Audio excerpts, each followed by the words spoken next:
มาบัดนี้พี่น้องมาเบิ่งขั้นตอนการโฮข้าวต้มของตู้โหนเมเต็มนี่เราโฮทุกปีโฮมันจะเป็นสาวคุณเราเซียวซานขนาดใด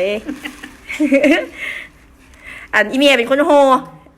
ลูกเป็นคนมัดไปน้ำกันได้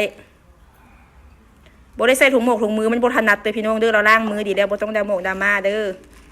เราล้างมือสะอาดแล้วสะอาดใส่ซีนจุกๆรุดโบคีทีซีนโบอันเลยซีนนี่นะเพราะว่าน้องสาวอีเมียเราขายซีนดิซื้อน้ำเราก็ตืมให้เทมให้เลยไพ่กับขายซีนอีกลูกไพ่แล้วนะทุกทางใส่แล้วกินข้าวต้มตู้หวนดิโบพิษหวังว้าโหจุกเลยใส่ซีนหลายแบบซีนติดมันให้มันแซ่บนะแม่เนาะแม่นมันจังแซ่บซีนบ่ติดมันบ่แซ่บได้แม่นมันต้องได้ติดมันปุ่นมันจังแซ่บมาโอ้โธ่คักจังหน่อยอัน FC จะโอ้ยบ่ใส่ถุงมือมันบ่แม่นได้ใส่แล้วมันโหยากเลยพี่น้องเด้อไปตรงพี่นะมันบ่ถนัดเราล้างมือสะอาดแล้วล้างใส่มะนาวพุ่นนะบ่แม่นธรรมดารับประกันความสะอาดเพราะว่าส่วนหลายกันมีแต่ลูกหลานแล้วนี่ได้กินนะ บ่เป็นที่หยังเป็นให้ลูกให้หลานกินกับพี่น้องอยากกันกินโอ้แบบว่าถนัดขนาดเนาะตู้เนาะเซียนแล้วเนาะคือบ่เห็นอย่างนั้นมีตัดอีเมลอยู่ข้างๆฟักขัวเด้อเห็นสุ่มๆอยู่หั่นโอ้วางลงลุมเนาะโดยเดี๋ยวเราโหไปนี่แล้วละกันเรามัดเลี้ยวเบิดอะไรเต็มกับมามัดโตแบบนั้นมามัดโตมันเป็นแบบนี้ดินี่แบบนี้จังได้จังโบเฮียได้สลับปูดเบิดคำโบมามัดตื่มแบบนี้นะคักขนาดอันเตี้ยนี่อันโบได้ถนัดโหคือเราเด้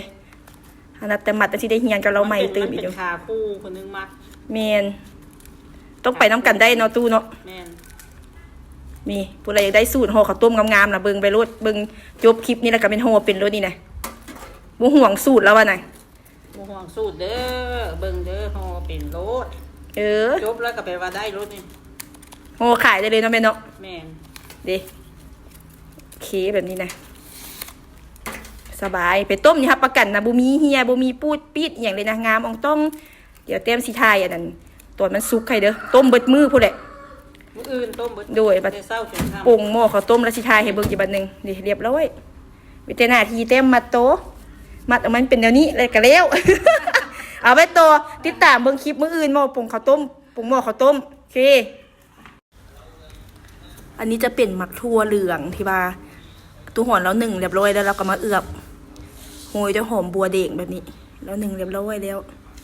อันนี้จะเป็นซีน3ชั้นหมูแล้วมากไว้ได้นี่มากไว้แต่เมื่อคืนนี่พุ่นได้นี่นะเข้าเนื้อเข้าหนังเอาเท่าว่า